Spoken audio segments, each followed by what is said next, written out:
I have directed Secretary Connally to suspend temporarily the convertibility of the dollar into gold or other reserve assets.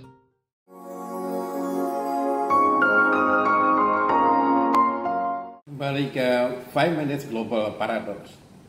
Kali ini kita akan bicara tentang gaya hidup masyarakat manusia di planet bumi ini, ya, supaya lalu kita bisa memahami pola hubungan masyarakat internasional secara dasar lah. Saya bagi modelnya itu hanya dalam dua ekstrim saja supaya mudah karena waktunya sangat terbatas. Yang pertama adalah model Tarzan, nanti yang kedua adalah model Superman.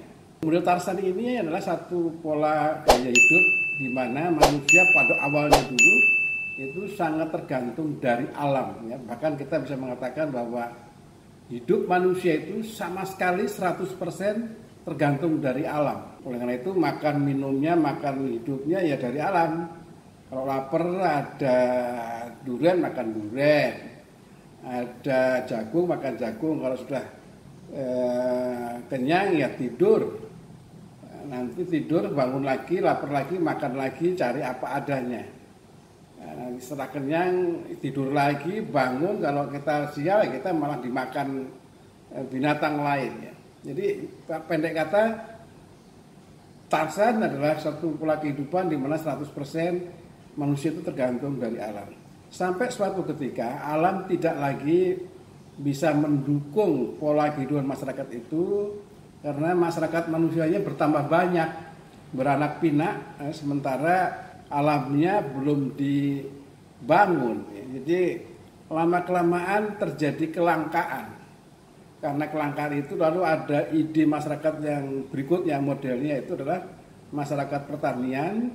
Manusia mencoba merekayasa alam dengan bercocok tanam, dengan beternak. Daripada kita menunggu musim durian, ya kita tanam aja durian. Daripada kita menunggu musim jagung, kita tanam jagung, kira-kira begitu. Sampai suatu ketika manusia itu menghasilkan sesuatu yang berlebih dari apa yang diperlukan. Misalnya saya sebagai Tarzan, istri saya satu, anak saya satu, Bu Tarzan dan anak Tarzan, bertiga ini di dalam keluarga hanya memerlukan 10 kg kentang misalnya, tetapi saya menghasilkan atau kami menghasilkan 30 kg sehingga ada sisa 20 kg satu bulan menurut saya. Nah ini bagaimana? Ya dibuang saja atau disimpan saja. Persoalan buang simpan ini memerlukan waktu yang sangat lama sampai akhirnya ada ide untuk menukarkan kelebihan hasil ini. Nah, upaya menukarkan ini nanti yang menginisiasi adanya pasar untuk bertukar barang. Pada sejarahnya pasar yang pertama itu ada sejumlah orang tetapi hanya membawa satu jenis barang saja. Semua orang membawa kentang saja misalnya gitu. Lalu apa yang terjadi? Ya nggak terjadi apa-apa karena patat-plotot nggak tertukar karena semua orang bawa kentang. Itu artinya pasar memerlukan komplementaritas. Pasar memerlukan berbagai banyak barang supaya bisa tertukarkan. Nah setelah pasar kedua atau pasar berikutnya dipenuhi oleh berbagai barang, lalu ada masalah kemudian karena seorang yang membawa sekeranjang kentang, apakah bisa ditukarkan dengan misalnya 2 ekor kambing misalnya, itu masalah. Apakah orang yang membawa sekeranjang pete bisa ditukarkan dengan 1 keranjang ubi misalnya.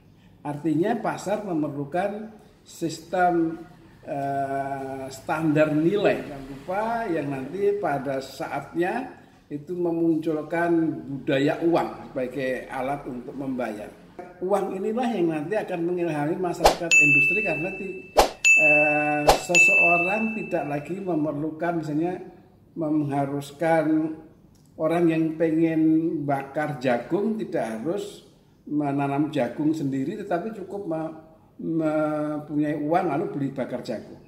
Dengan kata lain, uang itu menyederhanakan pola interaksi manusia secara sedemikian rupa. Nah, sampai pada suatu ketika hal ini, uang ini menimbulkan keinginan untuk berproduksi secara banyak. secara massal. Nah, di sisi inilah lalu muncul ide untuk Superman, di mana uang tidak lagi hanya sebagai alat tukar, tapi juga menjadi komoditas itu sendiri. Sekarang kita pada era di mana uang tidak lagi uang kertas atau tidak lagi hanya uang logam, melainkan juga uang digital. Kita berada pada era cryptocurrency, pada sistem keuangan yang adanya di cloud, di awan sana.